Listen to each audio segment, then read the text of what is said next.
புதிய பூமி நண்பர்கள் அனைவருக்கும் வணக்கம். நான் ராஜ்பாபு. ஏன் இப்படி? ஏன் சார் இப்படி இவ்வளவு சீக்கிரமாக அம்பலப்படுவீங்க? தேர்தல் தேதியை பக்கத்துல வச்சு இந்த மாதிரி அம்பலப்பட்டு அகப்பட்டு கொண்டீரே ஐயா. அம்பலப்பட்டு அகப்பட்டதுன்னா சாதாரணமாக கிடையாதுங்க. ஒட்டுமொத்தமா ஆதாரபூர்வமாகவே மாட்டி சிக்கி சின்ன பின்னமாக செதறி கொண்டிருக்கிறார். அது என்ன யாருன்றதான் பாருங்க இந்த காணொலிக்குள்ள ஒட்டுமொத்தமாக பார்க்க போறோம். அதற்கு முன்பாக நண்பர்கள் யார் யார் சப்ஸ்கிரைப் பண்ணாமல் இருக்கீங்களோ சப்ஸ்கிரைப் செய்து புதிய பூமிக்கு ஆதரவு தருமாறு கேட்டுக்கொண்டும் இந்த காணொலியை முழுமையாக பொறுமையாக பார்க்க வேண்டும் என்று அன்புடன் கேட்டுக்கொண்டும் இந்த காணொலிக்குள்ள போயிடுவோம். ஸ்டார்டிங்லேயே எடப்பாடி பழனிசாமி ஐயா அவர்கள் பேசின வீடியோவை பார்த்துருவோம். அது என்னங்கிறது, மோடி அவர்கள் காலை எடுத்து வச்சவொன்னு இயற்கையின் மூலமாக என்ன மறைஞ்சதுங்க? பாரத பிரதமர் இந்த மண்ணிலே கால் வைத்தவுடனே இயற்கையே சூரியனை மறைத்து விட்டது. கண்டிப்பா அன்னைக்கு மறைஞ்சது சூரியன். மோடி அவர்கள் காலை எடுத்து வச்சவொன்னு. இன்னைக்கு பாருங்க, மோடி அவர்கள் காலை எடுத்து வைக்கல, இன்னும் வைக்க போறாரு. இந்த காணொலியை பார்த்து கொண்டிருக்கும் போது காலை வச்சிட்டு இருப்பாரு. அதற்கு முன்னதாகவே பெரியார் படமே மறைஞ்சு போச்சுன்னா பாத்துக்கோங்க. என்ன ஐயா, என்ன கேலி கிண்டல் நக்கல் நையாண்டித்தனம் இதெல்லாம் பண்றீங்களா? மோடி அவர்கள் வராரு மதுரைக்கு. அந்த பொதுக்கூட்டத்தோட பேரே என்ன, தலைப்பு என்ன? தேசிய ஜனநாயக கூட்டணி கட்சியின் மாபெரும் பொதுக்கூட்டம். அப்ப தேசிய ஜனநாயக கூட்டணி கட்சியின் மாபெரும் பொதுக்கூட்டம்னு தலைப்பு வைத்து விட்டு அந்த தலைப்பை கீழே எழுதிட்டு அந்த தலைப்புக்கு மேல யார் படத்தை வைக்கிறீங்க? யார் படத்தை வைக்கணும், யார் படத்தை வைக்கணும்ன்றது அடுத்த கட்டம். யார் படத்தை வைக்க கூடாது தெரியுமா? பெரியார் படத்தை வைக்க கூடாது. தேசிய ஜனநாயக கூட்டணியின் பேரை கீழே எழுதிட்டு அந்த பேருக்கு மேல பெரியார் படத்தை வைப்பீங்களா? அந்த ஆர்ச்சோட முகப்புல என்ன எங்களெல்லாம் பார்த்தா உங்களுக்கு எப்படி தெரியுது? தூக்குங்க அந்த படத்தை. என்னையா சொல்றீங்க? பெரியார் படத்தை தூக்குவதா? ஐயோ, பண்ண முடியாதுங்க, வாய்ப்பு இல்லைங்க, தமிழ்நாட்டில் யாருமே ஓட்டு போட மாட்டாங்க அப்படின்னு நாங்க சொல்லுவோம்னு எதிர்பார்க்காதீங்க. பெரியார் படத்தை தூக்கணுமா? நீங்க சொன்னதுக்கு அப்புறம் அப்பீல் இருக்கா? ஏப்பா அந்த பெரியார் படம் அவங்களுக்கு உறுத்துதாமே, உடனடியாக தூக்குங்க. அங்கிருந்து தூக்கிட்டு எங்க சார் வைக்கணும்? வைக்கவே வைக்காதீங்கப்பா. மோடி அவர்கள் வந்துட்டு போற வரைக்கும் பெரியார் படத்தை கண்ணில் காட்டவே காட்டாதீங்க. முதல்ல கீழே இறக்கி கீழே போடுங்க, அதை தரையில போடுங்க. அதை ஐயா போட்டுட்டையா. பெரியார் படத்தை காலையில மாட்ட சொன்னீங்க, மாட்டியாச்சு. மாட்டின படத்தை இறக்க சொன்னீங்க, இறக்கியாச்சு. இறக்கின படத்தை கீழே போட சொன்னீங்க, போட்டாச்சு. இப்ப அந்த இடம் காலியா இருக்கு, காலியா வைக்காதீங்கப்பா. சைட்ல தாமரை இருக்கு அப்படின்றதுதான் பாருங்க அவங்களுக்கு கோபமே. எப்படி நீங்க சைட்ல தாமரை வைப்பீங்க? எந்த உயரமான இடத்துல பெரியார் படத்தை வச்சிருந்தீங்களோ அந்த இடம் காலியாச்சு இல்லைங்களா? காலியான அந்த இடத்துல தாமரை சின்னத்தை கொண்டு போயிட்டு மாட்டுங்க. மாட்டிட்டீங்களா? இதுதான் பொருத்தமா இருக்கு. தேசிய ஜனநாயக கூட்டணி கட்சியின் மாபெரும் பொதுக்கூட்டம்ன்ற தலைப்பு கீழே இருக்க, அந்த தலைப்புக்கு மேல நம்ம கட்சியோட தாமரை சின்னம் இருக்க, இதுதான் மிக பொருத்தமா இருக்கு. அதை விட்டுட்டு தேவையில்லாதவங்க படத்தெல்லாம் தேவையில்லாம மாட்டி வச்சு ஏன்பா தேவையில்லாம எங்களை டென்ஷன் பண்றீங்க? பெரியார் படத்தை எடுத்து விட்டு தாமரை சின்னத்தை மாற்றிய உடனே அந்த இடம் கலையா இருக்கு. எவ்வளவு செலவு பண்ணி எவ்வளவு பெரிய உயரமான ஆர்ச்சை வச்சுட்டு அந்த ஆர்ச்சிக்கு நடுவுல முகப்புல எடுத்து போயிட்டு பெரியார் படத்தை ஒட்டுவீங்களா? அதுவும் நாங்க இருக்கும் போதே ஒட்ட விட்டுருவோமா? மோச் எடுத்து தரையில போடுங்க. எல்லார் படமும் இருக்குங்க. பெரியார் படம் மட்டும் இருந்தா என்னையா உங்களுக்கு பிரச்சனை? அது அவர் தான் எங்களுக்கு பிரச்சனையே. அவர் மறைந்து பல ஆண்டுகள் கழித்து கூட அவருடைய பெயரை சொன்னாலே எங்களுக்கு கதி கலக்குது, கதி கலங்குதுன்னு சொல்லும் போது எங்களுக்கு கதி கலங்குற போட்டோ எல்லாம் ஏன்பா எங்க கண்ணுக்கு முன்னாடி கொண்டு வந்து மாட்டுறீங்க? சரி, பெரியார் படத்தை தூக்கியாச்சு, தாமரை சின்னத்தை பொருத்தியாச்சு. இப்ப மற்றவங்க படம்லாம் அது அப்பப்போ தேவைக்கு ஏற்ப எந்தெந்த படம்லாம் அந்தந்த சமயத்துல நாங்க தூக்கி எறிய சொல்றோமோ தூக்கி எறிஞ்சிடணும். இப்போதைக்கு பெரியார் படத்தை தூக்க சொல்றோம், பின்னாடி எந்தெந்த படத்தை தூக்க சொல்றோம்னு நாங்க பட்டியல் கொடுக்குறோம். அந்த லிஸ்ட் பிரகாரம் பாருங்க, போட்டோ நீங்க வச்சா போதும். அதிக பசித்தனமா எதையும் பண்ணாதீங்க. ஏன்னா இது தேசிய ஜனநாயக கூட்டணி. என்டிஏ தலைமை என்ன சொல்றாங்களோ அதன்படிதான் நடக்கணும். அப்படியெல்லாம் கிடையாதுங்க. யாருங்க சொல்றது? அடிக்கடி நீங்க பாத்தீங்க இல்லைங்களா? நீங்க பாத்தீங்களா யார முதல்வர் வேட்பாளராக சொல்லிட்டு போனார் உள்துறை அமைச்சர் அவர்கள்? எங்களுடைய கூட்டணி வேட்பாளர் இபிஎஸ் என்று உள்துறை அமைச்சரே சொல்லிட்டு போயிட்டார். உள்துறை அமைச்சரே சொல்லிட்டு போயிட்டார். சார், நீங்க பேசுறத மறுபடியும் ரீவன் பண்ணி நீங்களே போட்டு கேட்டு பாருங்க. உங்க கட்சியில யார முதல்வர் வேட்பாளராக நிற்க வைக்க வேண்டும் என்கின்ற முடிவை கூட டெல்லியில் இருந்து வந்துதான் எடுக்கணும். நீங்களே சொந்தமா சுயமாக முடிவெடுத்து நான் தான்ப்பா சிஎம் வேட்பாளர் அப்படின்னு சொல்லக்கூடிய அதிகாரமோ உரிமையோ பவரோ கூட உங்ககிட்ட கிடையாது. டெல்லியில இருக்கிறவங்க வந்துதான் சிஎம் வேட்பாளர் யாருன்னு அறிவிக்கணும்னு மத்தவங்க சொல்லலைங்க, நீங்களே தான் சொல்றீங்க. நீங்க பேசுறத மறுபடியும் நீங்களே போட்டு கேட்டு பாருங்க. எங்களுடைய கூட்டணி வேட்பாளர் இபிஎஸ் என்று உள்துறை அமைச்சரே சொல்லிட்டு போயிட்டார். பாத்துக்கோங்க, நீங்க நியாயமா அந்த இடத்துல என்ன சொல்லணும்? அவங்க யாரையா அறிவிக்கிறதுக்கு? அவங்க கூட கூட்டணியில் இருந்தா எல்லாத்தையும் நான் பொறுத்துக்கு போகணுமா? வாய்ப்பு இல்லை ராஜா, வாய்ப்பு கிடையாது. என்னுடைய கட்சி யாரை வேணா நான் சிஎம் வேட்பாளர் நிற்பேன். நான் நிற்பேன், வேற யாரா நிறுத்துவேன். இதை கேட்கறதுக்கு அவங்க யார்? இஷ்டம் தான் கூட்டணியில இருக்க, இல்லைன்னா வெளியே போங்க. நாங்க பெரிய கட்சியா நீங்க பெரிய கட்சியா? தமிழ்நாட்டை பொறுத்த வரைக்கும் நாங்க தான் ஏன் பெரிய கட்சி, நாங்க என்ன சொல்றோமோ அதை தான் நீங்க கேட்கணும்னு சொல்ற அளவுக்கு கூட உரிமை அதிகாரம் உங்ககிட்ட கிடையாது சார். நியாயமா பார்த்தா அப்படிதான் நீங்க சொல்லிக்கணும். நாங்க தான் ஏன் பெரிய கட்சி, எங்க தயவு தான் உங்களுக்கு தேவையை தவிர உங்க தயவு எங்களுக்கு தேவையே இல்லை. நாங்க யாரை வேட்பாளர் நிறுத்தணும்ன்ற முடிவு எடுப்பதற்கு நீங்க யார்? ஆனா பாருங்க, அப்படி கேட்காம பாத்தீங்களா பாத்தீங்களா நீங்க எல்லாரும் பாத்தீங்களா, நீங்க தான் சாட்சி, சிஎம் வேட்பாளர் நான் தான் நிக்கணும்னு அவரே சொல்லிட்டு போறாரு இல்லைங்களா? அப்ப அவரே ஒப்புக்கொள்கிறார். தேசிய ஜனநாயக கூட்டணி அக்ரிமெண்ட்ல சைன் பண்ண பிறகு இந்த கட்சியில எந்த ஒரு முடிவும் எடுப்பதற்கு எங்கிட்ட அதிகாரமே கிடையாதுப்பா. என்னோட ஒட்டுமொத்தமான குடுமி டெல்லியில தான் இருக்குது. டெல்லின்னா சும்மா இல்லப்பா, டெல்லி தான். டெல்லி நினைச்சா எப்ப வேணும்னாலும் தூக்கம், எப்ப வேணாலும் இறக்கும். பவரை சொல்றாங்க. அந்த பவரை ஒட்டுமொத்தமாக வைத்துக் கொண்டிருப்பது டெல்லி தான் அவரே தான் சொல்றாரு. அன்றைக்கு பாதி உறுதியானது, இன்றைக்கு மீதியும் உறுதியாகிவிட்டது. தேசிய ஜனநாயக கூட்டணிக்குள்ள இருக்கிற எந்த ஒரு கட்சிக்கும், அதிமுக கட்சி உட்பட, முக்கியமா அதிமுக கட்சி தான், அவங்களாக எந்த ஒரு சொந்த சுய முடிவை எடுக்கக்கூடாது, எடுக்க முடியாது. அதற்கு அவங்க கிட்ட அதிகாரம் கிடையாது. சொன்னா கேட்கணும். படத்தை வைக்க கூடாதுன்னா வைக்க கூடாது, தூக்குன்னா தூக்கணும், தூக்கி தரையில போடுங்கன்னா போடணும். ஏன் அந்த இடத்துல குரல் கொடுக்க வேண்டியதானே? யார் படத்தையா தூக்க சொல்றீங்க? பெரியார் அவர்களின் படத்தையா தூக்க சொல்றீங்க? பெரியார் அவர்கள் யார் தெரியுமா? எங்க கட்சி பேர் தான் அண்ணா திராவிட முன்னேற்ற கழகம். அண்ணா யாரு? அறிஞர் அண்ணா. அவர் என்ன சொன்னாரு பெரியார் அவர்களை குறித்து? நான் கண்ட ஒரே தலைவர் பெரியார் அவர்கள் என்று அறிஞர் அண்ணா அவர்கள் சொன்னார். அறிஞர் அண்ணா அவர்களை வழிகாட்டியாக வைத்துக் கொண்டிருக்கும் எங்களோட கட்சியின் பெயரே அண்ணா திராவிட முன்னேற்ற கழகம் என்கின்ற இடத்துல இருக்கும் போது, அண்ணா கண்ட ஒரே தலைவர் பெரியார் படத்தையா தூக்க சொல்றீங்க? நாங்க யார் தெரியுமா? நாங்க யாருன்னு காட்டட்டுமா? இன்றைக்கே உங்க கூட்டணியை முறிக்கிறோன்ட்டு முடிச்சுன்னு போக வேண்டியதுன்னு. ஐயோ, அப்படிலாம் முறிக்க முடியாதுப்பா, அப்படிலாம் முறிக்க கூடாதுலாம் முறிஞ்சு போயிடுப்பா, அப்படிலாம் பண்ண முடியாது. பெரியார் படத்தை தூக்க சொல்றாங்களா? தூக்கிடுறோம். இல்லைங்க, அண்ணா நான் கண்ட ஒரே தலைவர்னு பெரியார சொன்னாரே, சொல்லட்டுமேப்பா. அவர் சொல்லிட்டு போயிட்டாரு. இங்க யாரும் அவஸ்தப்படுறது? சொன்னா புரிஞ்சுக்கப்பா. தூக்க சொல்றாங்கன்னா தூக்கிடுறோம். ஐயா, பெரியார் படத்தை தூக்கி கீழே போடுங்க, தரையில போடுங்க. அங்க தூக்கி தாமரையை மாட்டிட்டாங்க. தாமரையை மாட்டிட்டாங்க. பெரியார் படம் இருந்த இடத்துல இப்போ இந்த இடத்துல ஒரு சந்தேகம். அமித்ஷா அவர்கள் தான் நான் தான் சிஎம் வேட்பாளர்னு சொன்ன அதே ஃப்ரேம்ல தான் அதற்கு அடுத்து ஒரு வார்த்தை சொன்னாரு இந்த கூட்டணியை குறித்து. தேசிய ஜனநாயக கூட்டணி என்ற அமைப்பை ஏற்படுத்தி அந்த கூட்டணிக்கு அதிமுக தலைமை தாங்கிட்டது. தேர்தல் நடக்கும்போது கூட்டணி அமைச்சிருக்கிறோம். தேர்தல் முடிஞ்சு விருப்பப்பட்டா கூட்டணியில் தொடரலாம், இல்லைன்னா அவருடைய கொள்கைப்படி அந்த கட்சி செயல்படலாம். இந்த இடத்துல மறுபடியும் அந்த ஒரே ஒரு டயலாக், அந்த டயலாக் தான் ஞாபகத்துக்கு வருது. இன்னும் என்ன நீ பைத்தியக்காரனாவே நினைச்சிட்டு இருக்கிறல? கண்டிப்பா கேட்பாங்க, இன்னுமா எங்களை பைத்தியக்காரன் நினைச்சிருக்கிறீங்க அப்படின்னு சொல்லிட்டு. அதுவும் எவ்வளவு சாமர்த்தியமா பொய் பேசி ஊரை ஏமாத்துறதுக்கு முயற்சிக்கிறாரு பாருங்க. தேர்தலுக்காக கூட்டணியில் சேர்றாங்களாம். தேர்தல் முடிந்த கையோடு கூட்டணி எல்லாம் தேவையில்லைன்னு சொன்னா தாராளமா போயிடலாம். நீங்க தான் சார் சொல்றீங்க. நாங்க விட மாட்டோமே, போக மாட்டோமே. இங்கிருந்து ஒரு 20-30 எம்எல்ஏக்கள் சட்டமன்றத்தில் போவாங்க. எங்க இருந்துங்க? பிஸ்கேஜேபி கட்சியில இருந்து. அது மட்டும் கிடையாது, நிறைய பேர் அமைச்சர்களாக வாய்ப்பு இருக்குன்ட்டு நாங்க சொல்லுங்க. நயினார் நாகேந்திரன் அவர்கள் சொல்றாரு. அதேமா இங்க இருந்தே ஒரு 20-30 சட்டமன்ற உறுப்பினர்கள் செல்வார்கள் நினைக்கிறேன். இங்க இருக்கிறதுல எல்லாரும் நல்லா சிரிக்கிறாங்க, நல்ல சந்தோஷமா இருக்குது. உண்மையிலே அது நடக்கவும் போகுது. ஊடக நண்பர்களுக்கு நான் ஒன்றை சொல்லிக்கொள்ளும், பின்னால் ஒரு பெரியவர் ஆசீர்வாதம் வாங்கிட்டார் அண்ணன் விபி துரைசாமி. அமைச்சர்களாக கூட வருவார்கள் என்று இறைவன் நினைத்தால் நிச்சயமாக நடக்கும். பாத்துக்கங்க. அப்ப அமைச்சர்களாக வாய்ப்பு இருக்குன்னு சொன்னா அதோட அர்த்தம் என்னங்க? கூட்டணி ஆட்சி 60-40. யார் 60-40? அதிமுக 60, பிஸ்கேஜேபி கட்சி 40யா? தேசிய ஜனநாயக கூட்டணி தயவோடு நீங்க ஆட்சி அமைக்கிறீங்கப்பா. நாங்க 60, நீங்க 40. கிடைக்க போற ஆட்சியில 60% பங்கு பிஸ்கேஜேபி கட்சிக்கு வந்துடும். 40% பங்கு தான் உங்க கையில இருக்கும். அந்த 40% அமைச்சரவை உங்ககிட்ட இருக்குமே தவிர அந்த அமைச்சரவையோட அதிகாரம், பவர் எல்லாமே எங்க கையில இருக்கும். ஒருவேளை தப்பி தவறி 2026 சட்டமன்ற தேர்தலில் தேசிய ஜனநாயக கூட்டணிக்கு வாக்களித்து விட்டால் அந்த கூட்டணி ஆட்சி அமைக்கிற பட்சத்துல தேசிய ஜனநாயக கூட்டணி ஆட்சி தான் அமையுமே தவிர அதிமுக ஆட்சி தலைமையில் அமையாது. அதைத்தான் குறிப்பிட்டு சொல்கிறார். 20-30 எம்எல்ஏக்கள் போகும்ட்டு. அப்ப 20-30 சீட்டுக்கு மேலே எங்களுக்கு வேணும்ன்றாரு. பல அமைச்சர்கள் எங்க கட்சியிலிருந்து போவாங்கன்னு சொல்லும் போது பங்கு இப்பவே போட ஆரம்பிச்சிட்டாங்க. அதைத்தான் சொல்றாரு 4 கோடியார் அவர்கள். ஆனா மறுபடியும் ஊரை ஏமாத்துறதுக்காக பொய் பேசினுக்கார் எடப்பாடி பழனிசாமி அவர்கள்.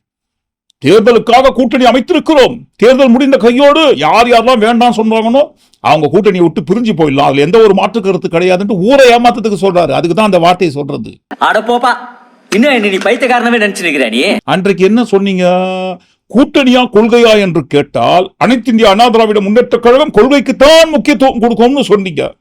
அப்பொழுது சூழ்நிலையின் காரணமாக கூட்டணி வைத்தோம். அதே நேரத்தில் கொள்கை என்று வருகிற பொழுது அனைத்து இந்திய அண்ணா திராவிட முன்னேற்ற கழகம் கொள்கைக்குத்தான் முன்னுரிமை கொடுக்கும். இப்ப எங்க போச்சுங்க அந்த கொள்கை, குரல், அதிகாரம், உரிமை எல்லாம் எங்க போச்சுங்க? ஏன்னா உங்க பிரச்சாரத்தோட தலைப்பே தமிழகத்தை மீட்போமா உரிமையை காப்போம் ஏதோ ஒண்ணு போட்டிருக்காரு எடப்பாடி பழனிசாமி அவர்கள். யாருகிட்ட இருந்து மீட்க போறீங்க தமிழகத்தை? மீட்டு யார்கிட்ட கொண்டு போயிட்டு அடமானம் வைக்க போறீங்க? உரிமையை காப்போம்னு சொல்றீங்க. உங்க கட்சிக்குள்ளவே எந்த ஒரு விஷயத்தையும் தேர்ந்தெடுக்கிறதுக்கு உங்களுக்கு உரிமை கிடையாது. உங்க கட்சிக்குள்ளவே உங்களுக்கே எந்த ஒரு உரிமை இல்லாத போது யாருடைய தலைமையில் கொண்டு போயிட்டு உரிமையை மீட்க போறீங்க? கூட்டணியா கொள்கையா என்று கேட்டால் கொள்கைக்கு தான் முக்கியத்துவம் கொடுப்போம்னு சொன்ன அந்த கொள்கைலாம் இப்ப பஞ்சு பஞ்சா காத்துல ஒவ்வொன்னா பறந்துனுக்குது.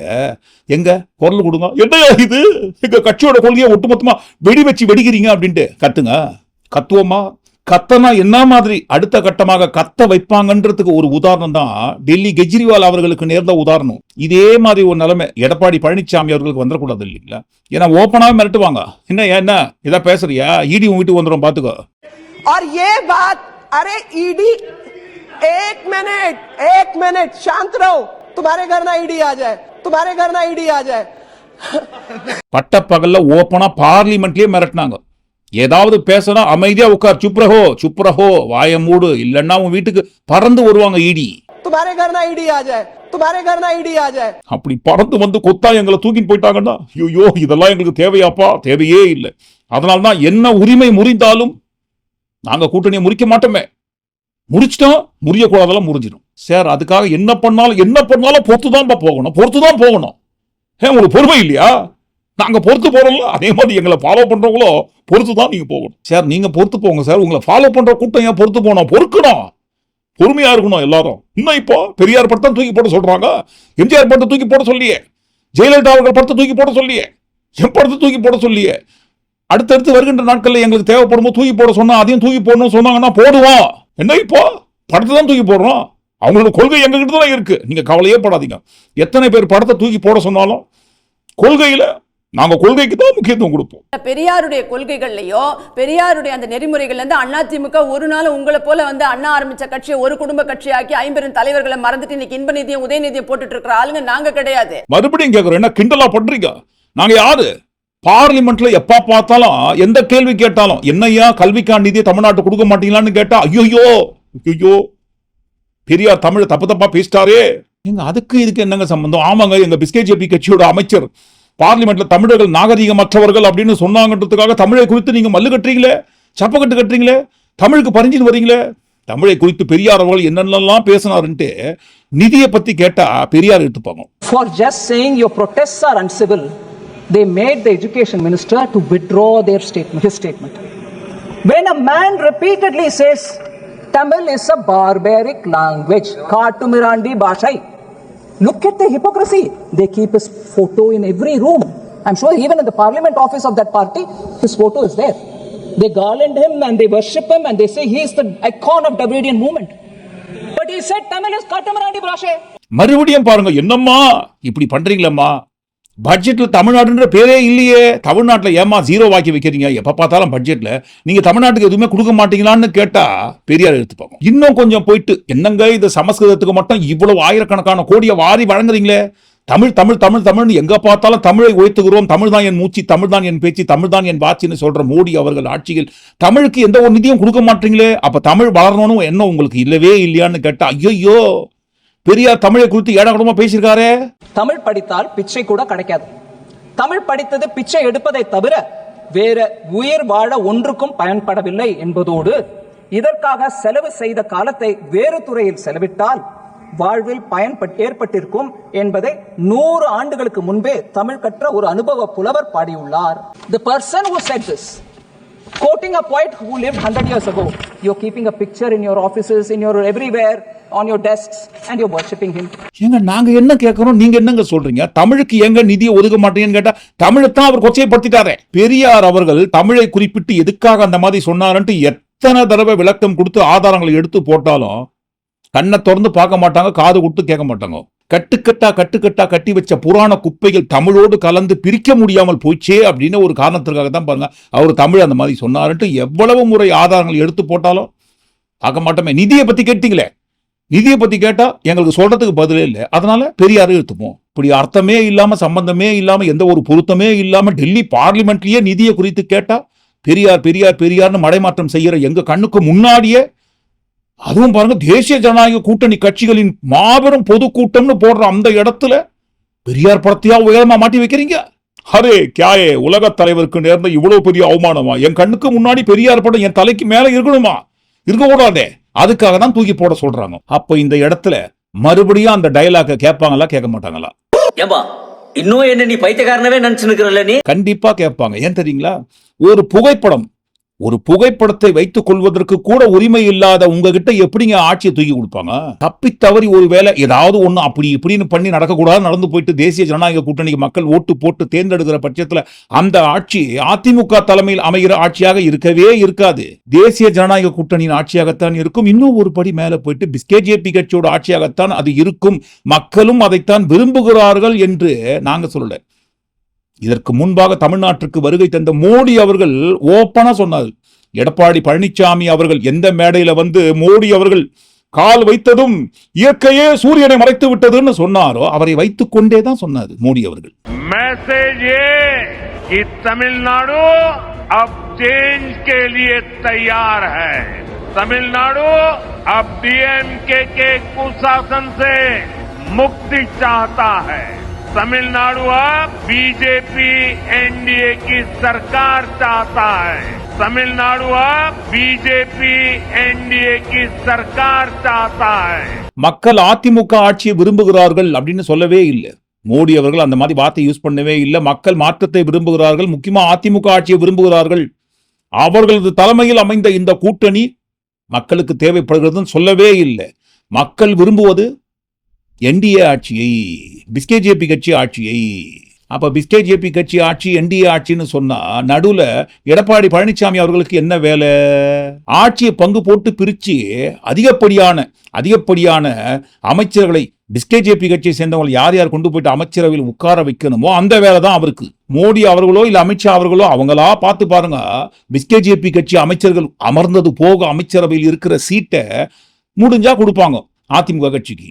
பின்னால ஒரு பெரியவர் ஆசீர்வாதம் வாங்கிட்டார் அண்ணன் விபி துரைசாமி, அமைச்சர்களாக கூட வருவார்கள் என்று. அதற்கு ஆதாரம், சாட்சி நம்ம கண்ணுக்கு முன்னாடி பார்க்கிற பெரியார் படத்தை தூக்கி எறிந்த காட்சி. நான் கண்ட ஒரே தலைவர் பெரியார் அவர்கள் என்று அறிஞர் அண்ணா அவர்கள் சொன்ன அண்ணாவின் பெயரை வைத்துக் கொண்டிருக்கும் அந்த கட்சிக்கு பெரியார் படத்தை வைத்துக் கொள்வதற்கு கூட உரிமை இல்லை. ஒரு படத்தை வைத்துக் கொள்வதற்கே உரிமை இல்லைன்னு சொல்லும் போது ஓட்டு போட்டு மக்கள் தேர்ந்தெடுக்கிற ஆட்சி ஒட்டுமொத்தமாகவே அதிமுக தலைமையில எப்படிங்க இருக்கும்? இருக்கவும் இருக்காது, இருக்கிறதுக்கு வாய்ப்பே கிடையாது. ஊரை ஏமாத்தி எப்படியாவது ஓட்டு வாங்கறதுக்காக, ஓட்டு வாங்கி மறுபடியும் முதல்வர் சீட்ல எப்படியாவது போய் உட்கார்ந்து மீண்டும் அடிமை ஆட்சியை நடத்திவிட மாட்டோமா என்கின்ற ஒரு ஆசையில, பேராசையின் காரணமாக இப்போது தேர்தலுக்காக கூட்டணி அமைச்சிருக்கோம். தேர்தல் முடிந்த பிறகு முடிந்ததா ஆட்டம் கட்டுங்கடா மூட்டைன்னு சொல்ற மாதிரி யார் யாரெல்லாம் பாருங்க கூட்டணி தேவையில்லைன்னு போலாம் தாராளமா. தேர்தல் நடக்கும்போது கூட்டணி அமைச்சிருக்கிறோம். தேர்தல் முடிஞ்சு விருப்பப்பட்டா கூட்டணியில் தொடரலாம், இல்லைன்னா அவருடைய கொள்கைப்படி தாராளமா நாங்க கூட்டணி விட்டு வெளியே வந்துடலான்ட்டு ஊரை ஏமாத்துறாருங்க அவரு. ஓட்டு வாங்கி அந்த முதல்வர் சீட்ல எப்படியாவது உட்கார்ந்துட மாட்டோமா அப்படின்னு தமிழ்நாட்டை வஞ்சிப்பதற்காக பேசுற பச்சை பொய். பெரியார் படத்தை தூக்கிட்டு அந்த இடத்துல தாமரையை வையுங்கன்னு சொல்ற அந்த இடத்துல எதிர்த்து குரல் கொடுக்க முடியாத, பெரியார் படத்தையே காப்பாற்ற முடியாத இவரா தமிழ்நாட்டை காப்பாற்ற போறாரு. அன்றைக்கு பிஜேபி கட்சியோட கூட்டணி வைத்துக் கொண்ட ஒரே ஒரு காரணத்தினால் மட்டும்தான் நாங்க தோத்து போனோம். நாங்க தோத்தது யாரால? பிஜேபியால அடிச்சு கற்பூரத்தை அணைச்சு சத்தியம் பண்ணதும் இவங்க தான். தமிழ்நாடு முழுக்க பாத்தீங்கன்னா 2019 சரி 2020 சரி நாங்க தோத்தது பிஜேபியால. இவங்க கூட கூட்டணி வைத்துக் கொண்ட காரணத்தினால்தான் 40,000 சிறுபான்மையினர் வாக்கை இழந்து விட்டோம்னு சொன்னதும் இவங்க தான். இவங்களோட கூட்டணி வச்சுதாங்க எங்க ஆட்சியை போச்சு. இல்லன்னா நான் ஜெயிச்சிருப்பேங்க. 25 வருஷம் முடிசூடா மன்னனா ராயபுரத்துல இருந்தேன். நான் தோல்வி என்பது அறியாதவனா இருந்தேன். நான் யாரால தோத்தேன்? பிஜேபியால தான் தோத்தேன். பிஜேபி இல்லனா நாளா நேரம் சட்டமன்றத்துக்கு போயிருக்க வேண்டிய ஆளு. பிஜேபி இருக்கிறதுனால என் தொகுதி ராயபுரத்துல 40,000 சிறுபான்மையின மக்கள், 40,000 ஓட்டு இஸ்லாமியர் கிறிஸ்தவர்கள். எம்எல்ஏ கோபம் கிடையாது, கோபம் கிடையாது. அப்போ எங்கிட்ட சொன்னாங்க, என்ன சொன்னாங்க? சார் பிஜேபி கழட்டி விட்டு வந்து. நான் சொன்னேன் வேஸ்ட் லக்கேஜ் தான், வேற என்ன பண்றது, சமயம் வரும்போது கழட்டி விட்டு நீங்க கவலைப்படாதீங்க. அதே மாதிரி நேரம் வந்து கழட்டி விட்டாச்சு. 2024 மட்டும் கிடையாது, வருகின்ற சட்டமன்ற தேர்தல் 2026 ஆண்டிலும் கூட, வருகின்ற நாடாளுமன்ற தேர்தல் மட்டுமல்ல, அடுத்து வருகின்ற சட்டமன்ற தேர்தலிலும் பிஜேபி கட்சியுடன் அனைத்து இந்திய அண்ணா திராவிட முன்னேற்ற கழகம் கூட்டணி இல்லை என்பதை தெளிவுபடுத்துகிறேன். அடுத்து முடிவாக சொல்கிறோம், இறுதியாக சொல்கிறோம், எழுதிக்கங்க நல்லா. பாரதிய ஜனதா கட்சியோடு அனைத்து இந்திய அண்ணா திராவிட முன்னேற்ற கழகம் கூட்டணியிலே இல்லை. தேசிய ஜனநாயக கூட்டணியில் அதிமுக இல்லை. ஊடக நபர்களும் பத்திரிகை நபர்களும் உறுதியாக சொல்கிறோம், அனைத்து இந்திய அண்ணா திராவிட முன்னேற்ற கழகம் பாரதிய ஜனதா கூட்டணியில் இல்லை இல்லை இல்லை இல்லை இல்லை இல்லைன்னு அவரும் 3 தடவை அடிச்சு சத்தியம் பண்ணாரு. அன்றைக்கு பிஸ்கேஜேபி கட்சியோட கூட்டணி வைத்துக் கொண்ட காரணத்தினால்தான் நாங்க ஓட்டெல்லாம் இழந்து தோத்து போனோம்னு சொன்ன அந்த நிலைப்பாடு எப்படி மாறுச்சு?